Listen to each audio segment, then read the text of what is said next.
そしてまだ練習走行も始まらない朝一番に我々はあの男の到着を待っていた。おはようおはよう。今日もいい天気だな。決勝頑張ろう。マラさんマラさん、何？いや朝お前まだ、いやちょっと待てよ。いやこれは D1。いやちょっと待てよ。おいコーヒー、朝のモーニングコーヒーが俺の朝飯今車で食ったばっかりの中、いやこれからほら会議とか打ち合わせとかいろいろ進行、今日の日曜日のほらあれとこれとそれが、いやーやだなこれは乗れというのか俺に。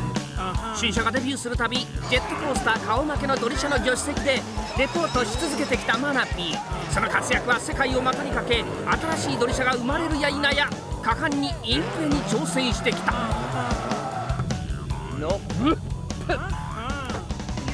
そして今回数年ぶりにあの男の隣でマナピーが吠える。絶叫助手席新車チェック。今回同乗するマシンを前に歩みを止めるマナピー。本気で嫌がるやっこさんを引きずって連れてきたお目当ての新車とは。これじゃない。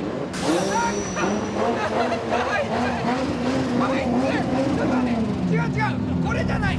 これはね、昔ほらスープラ出てたじゃん。新車でもなんでやる気なんだよお前は。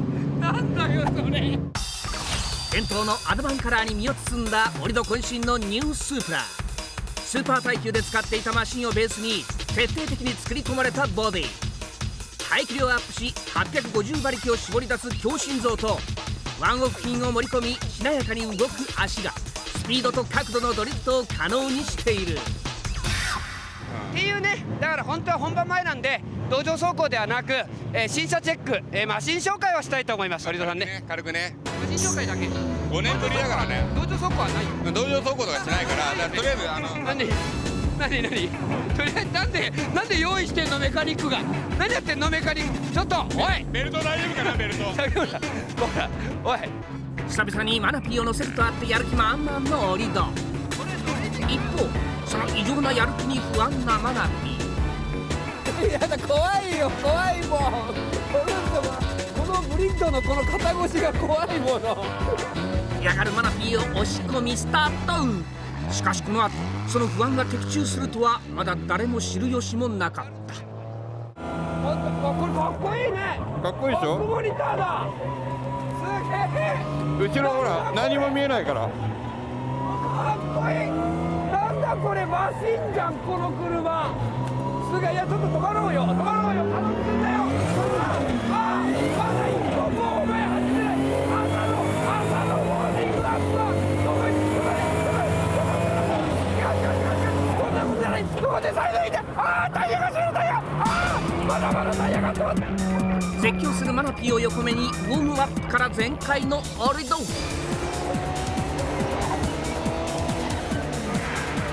の後明日のシード入りで乗りに乗っている男の入ってはならないスイッチが入ってしまった。では衝撃の一本をノーカットで。選手の気持ちをここからスタートですよね。審査員ああじゃねえこうじゃねえ言うけど、ここからスタートいくよ。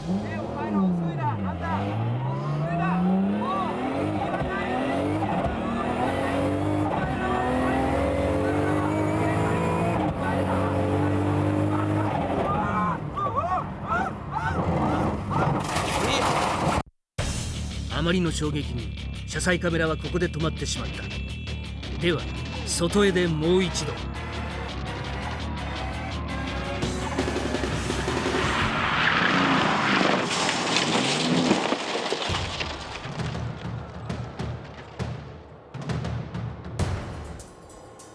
道場走行でのまさかのクラッシュ。信じられない光景にスタンドも騒然。マジ？運悪くタイヤバリアのないところに突っ込みぐちゃぐちゃになったフロント周り。ドライバーの折戸は何とか自分の足で外に出てきたが、助手席のマナピーその場から動くことができずレスキュー隊に救助されそのまま救急車。盛り土とともに医務室に運ばれ検査を受けることとなった。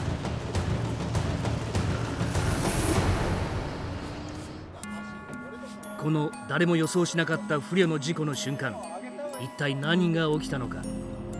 幸運にも軽傷で済んだ本人にその恐怖体験を語ってもらおう。ゆっくりねこう入ってってウォーミングアップ始まる頃にいろいろ話しかけたんですけどね、会話になってないんですよ。もう2人がそれぞれもう全然どっか行っちゃった状態で、あ、今日もしかしたらこれやばいかも本当に思いましたね。もういきなり出てってウォーミングアップバンバンバン1コーナー、まああんまりドリフトはしなかったんですけど、まず入ってってでなんか嬉しそうにずっとニヤニヤしてるんですよ。で俺の顔見て言うんですよ、本当にすげえドリフトを目に見せてやるよみたいな。なんかねちょっと怒ってたかな、多分言ってたんでしょうね彼もね。でウォーミングアップ終わってスタート地点に戻るんですけど、 D1 では逆回りなんですが多分 GT の時の正回りなんでしょうね。なんか急にレース魂が出てきたのか知らないんですけど、いきなり全開ですよ。そこバーバーバーバーバーっておいってメーター見てましたよ。250キロオーバー。青か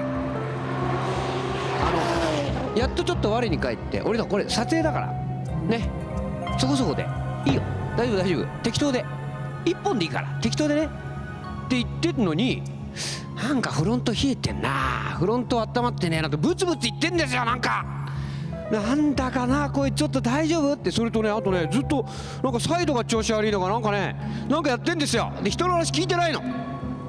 いや俺だいいかいこれね、この後お前1回戦なんかあったらまずいだろ、壊れたりしたらお前出れなくなるよ、シードだろ、やっと初めてのシードでこれからだよお前の戦いは。